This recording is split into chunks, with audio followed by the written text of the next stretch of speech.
Mummy બોલો બેટા, જય શ્રી કૃષ્ણ. જય આગે અમારા જય દ્વારકાધીશ. હરણ મહાદેવ. કેમ છો બધા મિત્રો? મજામાં? સ્વાગત છે તમારું અમારા મિની બ્લોગમાં. એમ ચા બનાવવાની બાકી રહી જઈ આજે. પછી બનાવો પહેલા લોટ બધો. બરાબર. બાજરી લોટ લઈ લીધો એક વાટકી ને ઘઉંનો. આજે બનાવવાના ઢેબરા. થેપલા.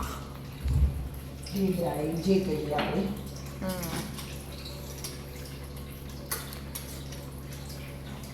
ધાણા જીરું નાખી દીધું, મરચું નાખી દીધું, હળદર નાખી દીધી. તલ, પરિયારી, ગરમ મસાલો, ખાંડ.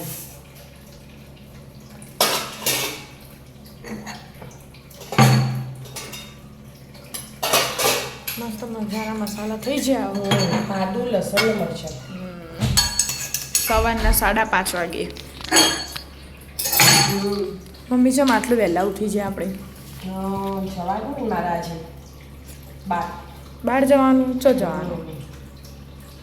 પહોંચા જવાનું. પહોંચા જવાનું? હા, નદીના આવા અધિક માસ ચાલે બધી લેડીઝોએ ગાડી કરી એવું તેમાં જવાનું.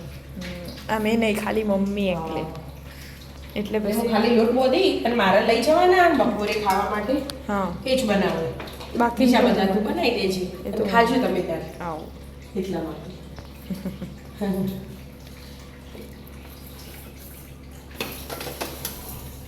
કાલ આપણે શોપિંગ કરવા જતા એટલે કાલ ના બનાવે. ના એટલે બનાવે. સવારમાં વહેલા ઉઠીને બનાવી દે. ફરક ના પડે. ઉઠા ગરમ ગરમ સારું આખો દિવસ તમારે ખાવા છે. બધો ઉઠી ગયો હા, જો તૈયાર થઈ જાય. આ પપ્પા નાવા જ્યાં બધા બધા ઉઠી જ જવું ઉઠું ને આપણા ઘરમાં પહેલાથી એવું જ છે.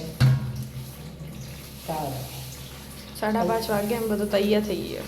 ધાણા ને મેથી ભેગું સમારી દીધું હતું. બરાબર અત્યારે ઉનાળાની મેથી કડવી આવે ને એટલે ધાણા થોડા નાખ્યા આવે ને તો ટેસ્ટ મસ્ત આવે. બરાબર. એટલા માટે બસ હવે લોટ બધી 2-3 મારા બનાવી દઉં પછી બીજા બધા તું બનાવી દે. હા, થોડું પાણી એડ કરી મસ્ત રોટલી જેવો લોટ બાંધી દેવા. હેડો તા. રાધે રાધે. રાધે રાધે.